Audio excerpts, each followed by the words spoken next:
என்பார், சேனாதிபதி என்பார், கதிர்வேலன் என்பார், பரமகுரு என்பார், முத்துக்குமாரன் என்பார், சூரனை கூறு போட்டவனாம், சுனாமியை விரட்டி விட்டவனாம், போகர் கொடுத்த பொக்கிஷமாம், பஞ்சாமிர்த பிரியனாம், பத்துமலை சுவாமியாம். அப்படிப்பட்ட முருகனவன் ரொம்ப ரொம்ப சின்னவனா சுவாமி.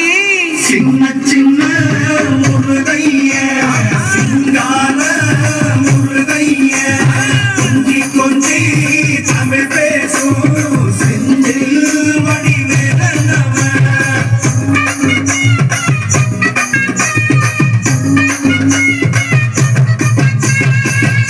தமிழ் செல்வன் என்பார், சத்குணசீலன் என்பார், மயூர வாகனன் என்பார், மருதமலை ஆண்டவன் என்பார், சென்னிமலை சுவாமி என்பார், சிவன்மலை வேலா என்பார், ஞானவடி வேலன் என்பார், வேலாயுத சுவாமி என்பார், தேவாதி தேவன் என்பார்,